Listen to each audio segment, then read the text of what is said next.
बिस्मिल्लाहिर्रहमानिर्रहीम। व्यूअर्स अस्सलाम वालेकुम। आप देख रहे हैं MJB TV और मैं सिद्दीक साजिद।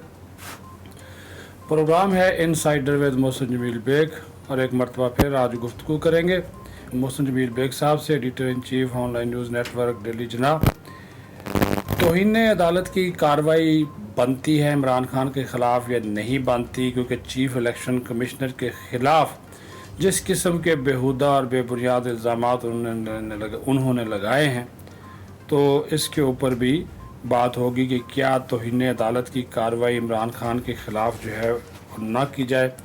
और फिर इमरान खान कहता है कि मैं FIA के सामने पेश नहीं हूँगा, बल्कि FIA मुझसे माफ़ी मांगे। ममनुआ फंडिंग केस में जुर्रत कैसे हुई मुझे नोटिस करने की, इसके ऊपर बात होगी। और फिर जो एक तोशा खाना रेफरेंस है उसके ऊपर भी बात करेंगे, क्योंकि PAC ने उसका नोटिस ले लिया है। और एक अजीबोगरीब बात जो है वो आपके नॉलेज में व्यूवर्स लानी है कि ये इंकशाफ भी हुआ कि जो तोशा खाना में असल तहाइफ होते थे उनको बेच दिया जाता था और उसकी जगह पे नकली तहाइफ डुप्लीकेट रख दिए जाते थे ताकि वो पता ना चल सके कि इनको बेचा गया। ये भी इंकशाफ हुआ है और ये कारनामा भी इमरान खान की हुकूमत के दौर में सामने आया है। बेग साहब, बहुत शुक्रिया आपके वक्त देने का। सबसे पहले तो चीफ इलेक्शन कमिश्नर जनाब जो सिकंदर सुल्तान राजा साहब हैं, उनके ऊपर बहुत ज़्यादा इल्ज़ामात लगाए इमरान खान है कि ये नून लीग का आदमी है और ज़ुबान भी बड़ी अजीबोगरीब इस्तेमाल की, बेहुदा किस्म के इल्ज़ामात। तो इलेक्शन कमीशन इसके ऊपर खामोश क्यों है? वो उनके ख़िलाफ़ तौहीन अदालत की कार्रवाई क्यों नहीं करता? उनके पास तो इस हवाले से इख्तियारात मौजूद हैं। देखें, ये जो इन्होंने इलेक्शन कमीशन और इलेक्शन कमिश्नर साहब के ख़िलाफ़ जो एक मुहिम किस्म की कैंपेन चलाई, इनको दो चीज़ें थी। उनकी करैक्टर असैसिनेशन की गई, इलेक्शन कमीशन के पूरे अमले को मलाइन किया गया, उनको अंडर प्रेशर लाया गया। उसकी दो वजह थी। एक तो वो केस जो था ममनुआ फंडिंग का, वो 8 साल से पेंडिंग था, उसका फ़ैसला महफूज था। वो फ़ैसला तैयार 8 साल की जो प्रोसीडिंग है उसको कंपाइल करने में टाइम लगता है। इनको पता था कि इन्होंने चोरी की हुई, इनको पता था कि इन्होंने फ़ंड्स खुर्द-बुर्द किए हैं, कितने अकाउंट इन्होंने बंद कराए, कितने मुलाजमीन, ये सब इनको पता था। लेकिन इन्होंने अंडर प्रेशर लाने के लिए, क्योंकि ये अमूमन कहा करता है इमरान खान कि मैं जब किसी के महकमे या अदारे के ख़िलाफ़ मुहिम चलाता हूँ तो अगले अंडर प्रेशर आ जाते हैं। और इलेक्शन कमीशन और इलेक्शन कमिश्नर साहब को ये अंडर प्रेशर लाना चाहते थे, लेकिन वो करैक्टर वाइज बड़ा सॉलिड आदमी है। उनके ऊपर ये कोई सॉलिड किस्म की एविडेंस करके कोई ऐसा इल्ज़ाम नहीं लगा सकते। बड़ा स्पॉटलेस कैरियर है उस बंदे का, इसीलिए वो उस पोस्ट पे बैठा है और इसीलिए वो डट के इनका मुकाबला कर रहे हैं। दूसरी बात ये हुई, जब ये 10 का इलेक्शन थे, ये ROs उठा के ले गए, इलेक्शन कमीशन के अमला ले गए और इन्होंने जालसाजी करने की कोशिश की। उन्होंने मेरिट पे फैसला दिया। ये उस वक्त भी सारे लोग इसके पास गए कि आप हाथ हल्का रखें। वो उसने कहा नहीं, मेरिट पे आपको ये जेब नहीं देता कि आप मेरे अमले को अगवा करके ले जाएं किसी फार्म हाउस पे और अपनी मर्जी से स्टैंप्स लगवाएं। अब आ गया, मैं समझता हूँ कि गवर्नमेंट का इसमें कोई पार्ट नहीं है। इलेक्शन कमीशन को और इलेक्शन कमिश्नर साहब को चाहिए कि वो इन चीज़ों का नोटिस लेके इनको कंटेम्प्ट ऑफ कोर्ट का नोटिस दें। और देखें, प्रीवियस हिस्ट्री में फवाद ने भी माफ़ी मांगी हुई है और एक और वजीर साहब थे आजम स्वाति ने माफ़ी मांगी। इन्होंने जो बातें की हैं इलेक्शन कमीशन और उनके खिलाफ, वो कोई जेब देती हैं? मतलब कोई एविडेंस हो तो आप बात करें ना। और इनसे बंदा पूछे खान से कि इलेक्शन कमीशन ने कौन सा आपके खिलाफ ऐसा काम किया जिसकी बेस पे आप ये सारे इल्जाम लगा रहे हैं। कोई एक काम बता दें, कमिश्नर साहब का बता दें कि जिन्होंने मेरे साथ ज्यादती की है, PTI के साथ ज्यादती की है। तो ये सिर्फ अंडर प्रेशर लगता है। इसने अभी ये जो गिल का केस है वो भी यही है कि ये आर्मी को अंडर प्रेशर लाना चाहते हैं और ये ट्विटर पे जो ट्रेंड चलाते हैं वो इसीलिए चलाते हैं कि आर्मी अंडर प्रेशर आए।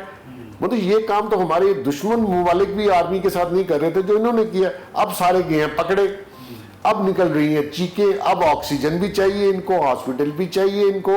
अब जेल में B क्लास भी मिली हुई थी, मतलब वो किस तरह इसको B क्लास मिल गई? अच्छा, कहता जी कोठड़ी में, भाई वो जेल में तो कोठड़ी होती है, मैं भी वहीं रह के आया हूँ, सारे प्रिजनर्स वहीं पे हैं, मतलब वहां पे क्या आपके लिए कोई 5 स्टार बेडरूम होगा? उन्होंने फिर भी इसको बी क्लास दे दी और फिर भी एतराज था। अच्छा बेग साहब, एक और सवाल जो है वो डिस्कस जो हो रहा है आजकल, उसके ऊपर भी बात करना बहुत ज़रूरी है। वो ये कि जो FIA है उन्होंने इमरान खान को नोटिस भेजा मुनवा फंडिंग केस में कि भाई आप अपने उन बैंक अकाउंट्स की तफसील बताएं जो आपने खोले हैं।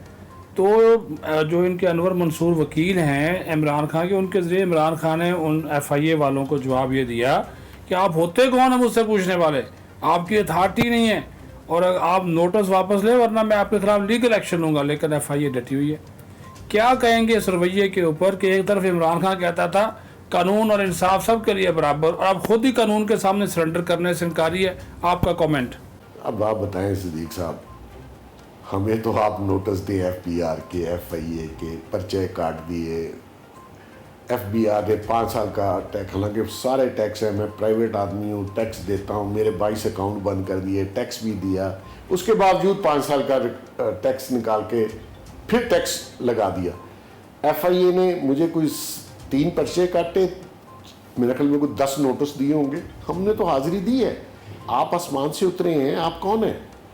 आप चोर हैं, आपने बदयांती की है, आपने फ्रॉड किया है, आपके घर में चोरी हुई है, वो गोगी और फरी और ये सारी जो चोरियां आपने अपने घर में रखी हुई हैं, जिनका कैरेक्टर आप खुदा जाने, लोगों से पूछ लें, मैं नहीं उसके बारे में कुछ कहता, लेकिन मार्केट में पूछ लें, क्या आप जवाब देनी है? कौन है भाई?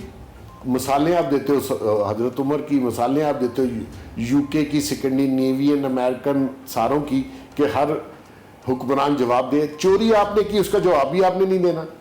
क्यों नहीं देना जी?